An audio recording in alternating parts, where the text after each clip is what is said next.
Nagyayabang agad tong Pakito, perkit lamang lang sila dito sa early game hanggang mid game. Ang mangyayari kasi dito ay triple kill siya. Sabay mamaya-maya bigla siyang magchat-chat. Akala siguro na ito ay nalalakasan ako sa kanya. Tumaba lang naman siya kasi walang bitaw dito yung katapat niya. Ang kaso nga lang, ang problema nila dito ay hindi pa nila natapos yung laro. Yung nakuha nila yung lord. Sabay mas-shutdown ko pa dito yung core nila. Kaya yari to mamaya sa akin sa late game. Pero tingnan natin mamaya kung makapag-chat pa to sa late game. Pero dito sa early game guys, medyo tumaba agad ako. Kaya nagka-item din agad tayo. Kasi ikutan din ako dito ng mga kampi ko. Kaya nakapitas-pitas din ako kahit papano. Bumuboses lang naman to si Pakito. Kasi lamang na lamang sila. Tignan natin mamaya kung makapag-chat pa yan. Pag unti-unti natin nahabol yung score nila. Tumaba lang din naman kasi sila dito. Kasi masyadong papid dito yung support namin. Pati yung XP lane namin. Kaya nagulat din ako dito ay Lunox. Paano ba naman sobrang sakit niya na? Pinasok niya pa nga ako dito sa loob ng tore. Sayang nga lang, hindi pa siya dito nabigyan. Pero syempre, kailangan pa rin natin mag-focus. Huwag tayo basta-basta magpapatilt dito sa mga kalaban natin. Lalo na solo game lang to. Mas mahirapan kasi tayo manalo pag nawala tayo sa laro. Ang sarap pa naman talunin ng mga gantong kalaban, yung may ingay. Lalo na to si Pakito. Naka-triple kill lang siya. Akala niya siguro ay panalo na sila. Mid game pa lang naman to. Wala pang late game. Madami pang pwede mangyari. Hindi ata alam nito na habang tumatagal yung laro, mas lumalakas si Moskov. At dito na nga siya mag-chat.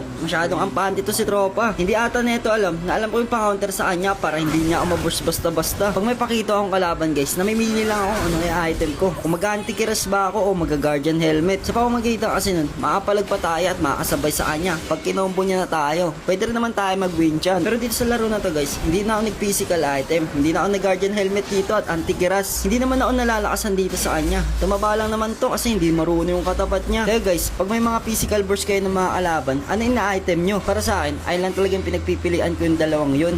Pero syempre, ang pinaka-priority dapat natin, yung damage natin. Kasi di pa rin tayo makakasabay kung puro defense lang tayo. Baka manakbo lang kasi din tayo pa atras pag wala tayong damage. Siya nga ay yung inuna ko. Kaya kung makikita nyo dito, ay palag-palag na tayo sa mga kalaban natin. At dito sa part na to guys, napansin ko kasi hindi na nagchat dito sa Pakito. Paano ba naman nararamdaman na nila yung pagkatalo nila? Damang-daman nila dito yung damage ko. Isang beses pa nga, sinubukan niya pa akong pitasin dito. Napa-flicker pa nga siya. Ang kaso nga lang, hindi umubra dito yung combo niya. Sasabay pa nga rin sana dito yung core nila. Ang kaso nga lang, hindi niya nakinain damage yun. Kaya napatakbo na lang. Kaya pinitas na rin namin siya. At dahil nga 3 na lang yung kalaban at 5 pa kami, ang ginawa ko ay sinugod ko na agad dito si Selena. Hindi na sana siya maaataas dito. Ang kaso nga lang, meron siyang flicker. Pero syempre, abutin pa rin siya dito ng mga kampi ko. Kaya pagpitas namin sa kanya, binasig na agad namin dito yung tore. Kampante ako dito kasi may ulti dito yung support namin. Ang kaso nga lang, hindi niya palang pipindot kasi mabibigyan siya agad. Kaya mabibigyan tayo dito. Cooldown din kasi yung winchan ko. Pero okay lang kasi maubos dito ng mga kampi ko yung mga kalaban. Nagulat din ako dito kasi biglang nagula si YSS. Kaya ang mangyari ay makakasavage siya. At dahil nga naubos na dito yung mga kalaban namin, dito na matatapos yung laro.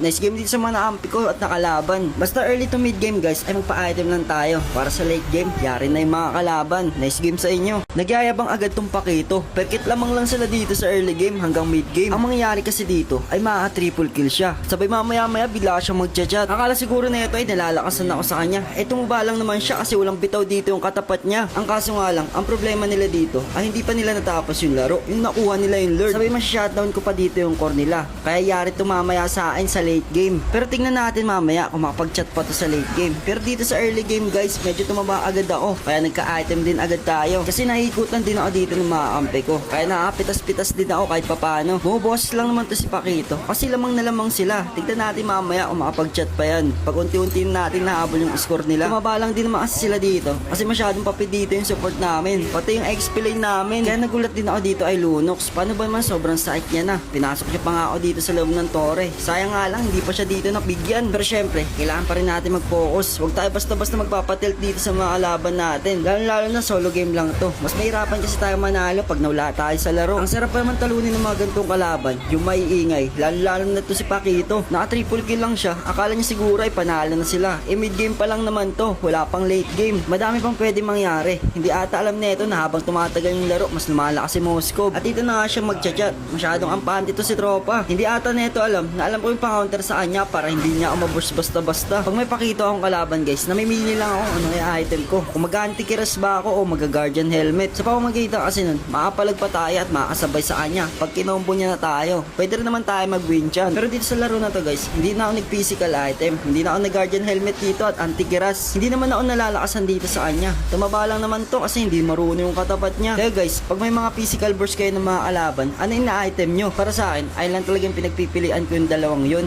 Pero syempre, ang pinaka-priority dapat natin, yung damage natin. Kasi di pa rin tayo makakasabay kung puro defense lang tayo. Baka manakbo lang kasi din tayo paatras pag wala tayong damage. Kaya nga ayun yung inuna ko. Kaya kung makikita nyo dito, ay palag-palag na tayo sa mga kalaban natin. At dito sa part na to guys, napansin ko kasi hindi na nagchat-chat dito sa Pakito. Paano ba naman nararamdaman na nila yung pagkatalo nila? Damang-daman nila dito yung damage ko. Isang beses pa nga, sinubukan niya pa akong pitasin dito. Napapflicker pa nga siya. Ang kaso nga lang, hindi umubra dito yung combo niya. Sasabay pa nga rin sana dito yung core nila. Ang kaso nga lang, hindi niya nakinain damage yun. Kaya napatakbo na lang. Kaya pinitas na rin namin siya. At dahil nga 3 na lang yung kalaban at 5 pa kami, ang ginawa ko ay sinugod ko na agad dito si Selena. Hindi na sana siya maaataas dito. Ang kaso nga lang, meron siyang flicker. Pero syempre, abutin pa rin siya dito ng mga kampi ko. Kaya pagpitas namin sa kanya, binasag na agad namin dito yung tore. Kampante ako dito kasi may ulti dito yung support namin. Ang kaso nga lang, hindi niya palang pipindot kasi mapipitas siya agad. Kaya mabibigyan tayo dito. Cooldown din kasi yung winchan ko. Pero okay lang kasi maubos dito ng mga kampi ko yung mga kalaban. Nagulat din ako dito kasi biglang nagula si YSS. Kaya ang mangyari ay makakasavage siya. At dahil nga naubos na dito yung mga kalaban namin, dito na matatapos yung laro.